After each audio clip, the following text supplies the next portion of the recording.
Hello everyone, आप सभी को नवरात्रि की ढेरों शुभकामनाएं। नवरात्रि के चौथे दिन पर हम आज पहुँचे हैं और नवरात्रों में हम बात कर रहे हैं रामलीला की। कल हमने देखा कि कैसे राम जी ने अहल्या का उद्धार किया था। शीला बनी अहल्या, वापस नारी बनी और उनको मुक्ति स्वर्गलोक प्राप्त हुआ।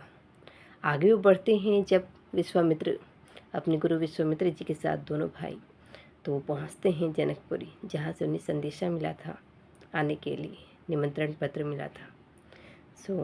गुरु के साथ जब वो पहुंचते हैं जनकपुरी तो वहाँ की जो नारी थी, औरतें थी, सब उन्हें जिस एज में जो है लाइक जो युवा लड़की है उसे अपने प्रेमी के रूप में देख रही है। इतना मनमोहन स्वरूप है दोनों भाइयों का।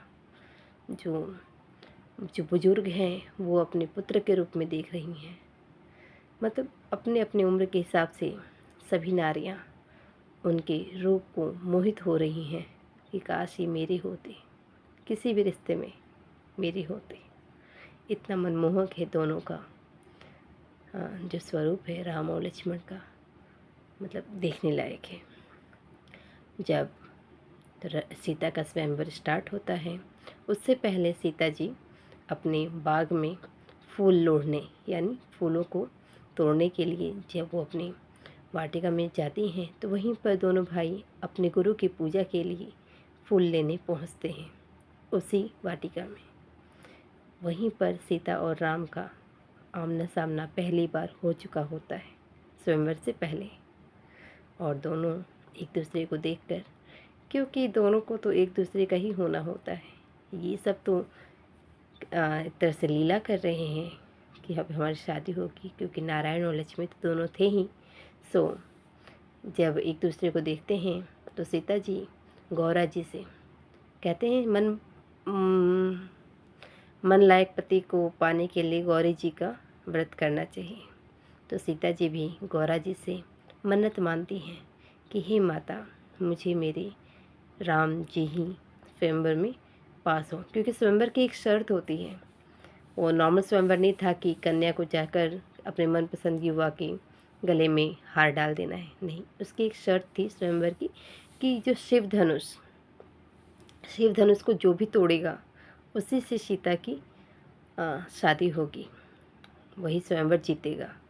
दोनों, क्योंकि दोनों देखने में ऐसे नाजुक से कोमल से दिख रहे थे मानो कोई नन्हे बच्चे हों, और वहाँ पे बड़े बड़े सूरवीर राजा महाराजा आए हुए थे, पधारे हुए थे। कहते हैं रावण भी आया था वहाँ पर, फिर भी वो नहीं तोड़ पाया उस धनुष को। ये शर्त इसलिए रखी गई थी क्योंकि ये शिव धनुष राजा जनक जी को शिव जी से प्राप्त थी, मतलब इनके पूर्वजों से मिला था इनको।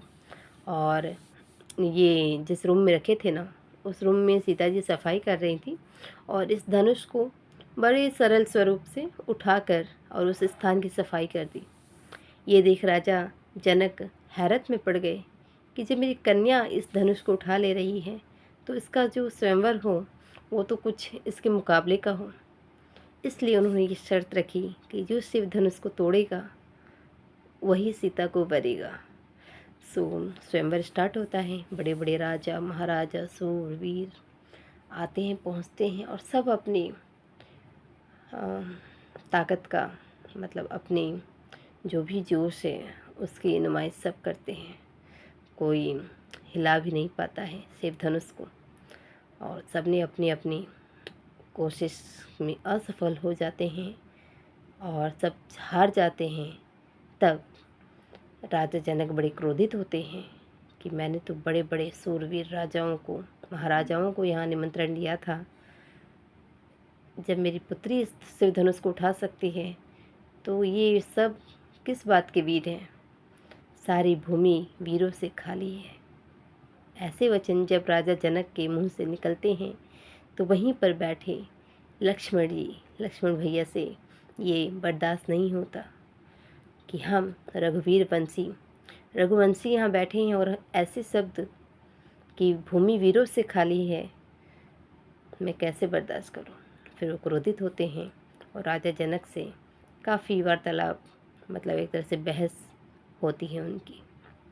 तब गुरु विश्वामित्र जी शांत करते हैं उनको और राजा राम मतलब प्रभु राम को आदेश देते हैं, क्योंकि उस वक्त राजा नहीं बने होते हैं राम, अभी राज तिलक नहीं हुआ होता, तो राजा भी नहीं है, वो अभी राजकुमार ही हैं।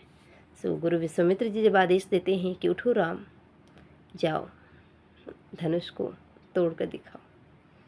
सो जब राम बढ़ते हैं तो सारे उपस्थित वहाँ राजा महाराजा उनका उपहास उड़ाते हैं कि देखने में इतने नन्हे बालक हैं और ये जब हम नहीं तोड़ पाए तो ये क्या तोड़ेंगे इस शिव धनुष को।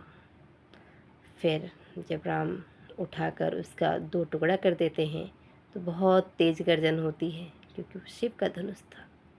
और सीता का हर्ष का मन में जो खुशी थी उसके ठिकाना नहीं होता है कि उन्होंने जो मांगा था गौरा माता से वो उन्हें मिल चुका है। फिर जो गर्जन होती है उससे परशुराम जी बड़े क्रोधित हो जाते हैं। वो गर्जन संकेत होता है कि शिव का धनुष भंग हो चुका है। तो परशुराम जी अपने मन की गति से वहाँ सभा में पहुँचते हैं राजा जनक के, और बहुत क्रोधित होते हैं कि किसने शिव धनुष को ऐसे भंग किया है। फिर लक्ष्मण जी से पहले उनका सामना होता है, वो काफ़ी बातें बहस करते हैं उनसे। फिर राजा राम जो हैं प्रभु राम उनसे क्षमा मांगते हैं कि आपका ही कोई सेवक होगा या भक्त होगा जिसने ये धनुष को भंग किया है। फिर परशुराम जी पहचान जाते हैं कि वो भी एक नारायण के ही अवतार हैं।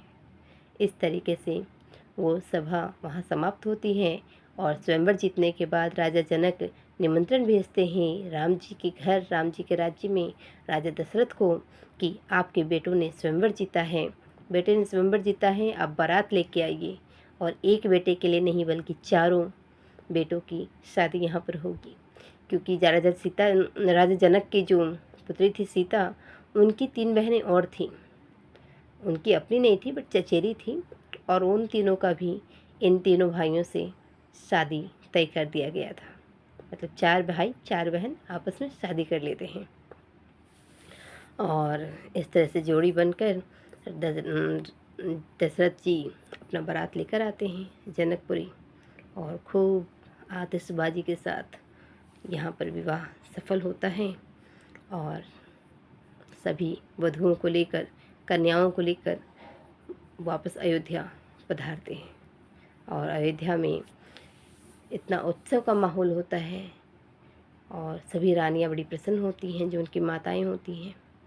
और इस शादी के बाद ही राज तिलक की तैयारी होने लगती है कि अब राजा राम बनेंगे, उनके राज तिलक होगा। तो ये आप देखेंगे कल के रामलीला के एपिसोड में कि क्या होता है राज तिलक के टाइम। जय श्री राम।